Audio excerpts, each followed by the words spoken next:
All alleged. I think his fame got a lot to do with how he's changing because the people that's around him are not really. But I did this video maybe 3 years ago. Now, can we kind of look at this video in the context of where we are today? If you don't know, Rickey Smiley is a very successful comedian and radio personality. I mean, just take a look at this and then let's go from there. It's up to you. I don't give a damn. I got a job, so.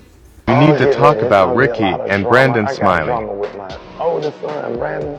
I got drama with my nephew, Craig. I got drama with my youngest son, Malik. He said, "You're not my son. I despise you." He said, "Act like you did before I even knew you was my son." He's so unpredictable. Like, one minute he'll be cool, next minute he'll be going off in a bad mood. You know, he get away with it every time because everybody in the family panders to him and sucks up to him. Everybody he hangs around either works for him or just sucks up to him just in general. So nobody really lets him know about himself. Okay, so let me say this then. If that's the case, then us having this conversation may be your one shot at getting the kind of relationship that you want with your dad. Because I'm not afraid to check him if he's in the wrong. And I'm not afraid to say what needs to be said if that means that you guys walk away with the kind of relationship that you want. Do you remember the last conversation that you had with him? Yeah. Okay. He basically confronted me about dropping Malik off at home. He had told me that he didn't want him riding the car with me because he feel that the worst is gonna happen. Like, I'm gonna get arrested for driving without a license, then Malik's gonna get mad and get out the car and he's gonna go to jail too. He's very dramatic about stuff. Do you think he has the right to be concerned as the parent? Yeah, he do. But I mean, I just think he go overboard sometimes. Okay.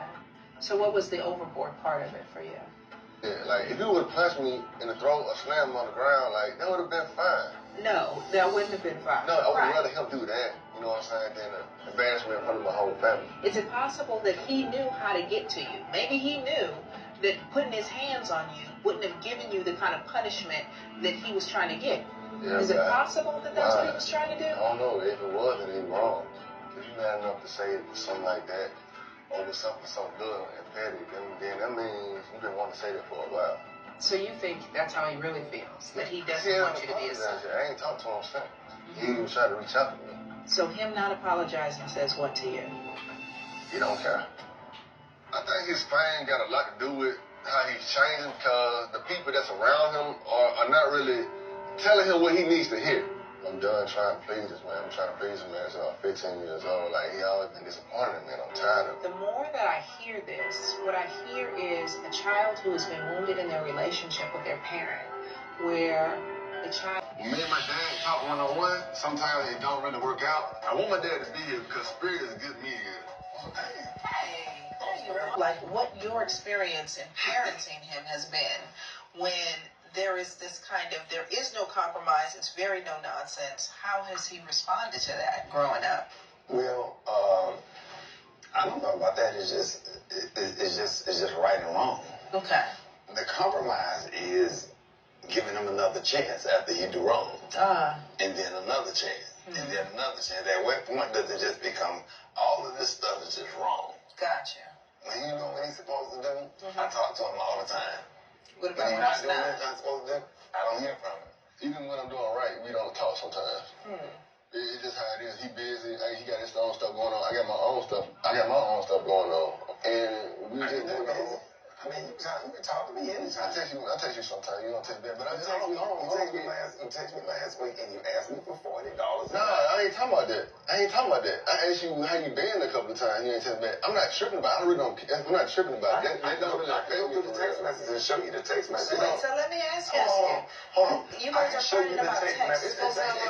If you text me how I've been and ask me how I'm doing, I always respond. I'm just a little disappointed and frustrated. You just disappointed for no reason. There's no reason for you to just be disappointed with me now. It is a reason for me disappointed, Brandon, because you was in jail last week. So my business partner and friend texted me to tell me that he got my son Brandon out of jail. Now his agreement with Brandon was, I'm going to bail you out, but you have to call and explain all of this to your father. Brandon have not called me, said anything to me. I'm curious. So you go to jail and you don't call your dad, or you don't want him to know that you're in jail.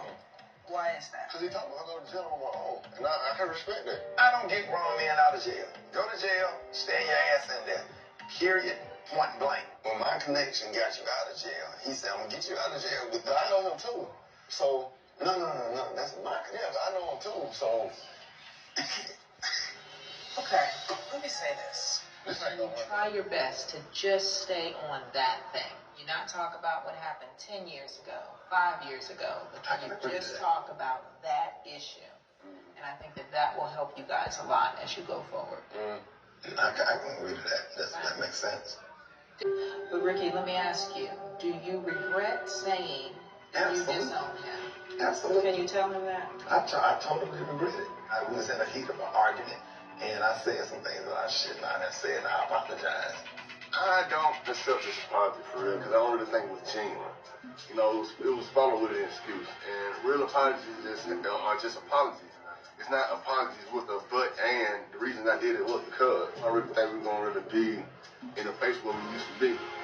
I say that to the camera. I don't care about you disagreeing or whatever. I'm trying to save a black man's life. Because if he go out there with the police with that same attitude, he going to end up dead. You don't tell me what you ain't going to do in my house. I go to work, you go to school. That's how I understand it in agreement. I don't care, Oprah Winfrey, Dr. Phil. Me and my dad don't even talk. I haven't spoken to Brandon. I'm not going to be disrespected. Yeah. I think he just has some other issues that he just refused to address. Yeah. Cause I started early. I've been drinking like a long time. Dad used to accuse me of like having a problem and stuff. And he used to make me mad. And I used to lash out at him. Like, I ain't got no problem. Like, I'm good. Like, I got it under control. But in actuality, I didn't have it under control. Like, I was real sick. And I had called Dad one day, and I had just broke down to him. I was just like, I can't do this no more. I got a problem. Then Dad just like stopped whatever he was doing, and he got me in rehab. Like, he really helped me with that. Cause I was on my way to either going to jail again or dying.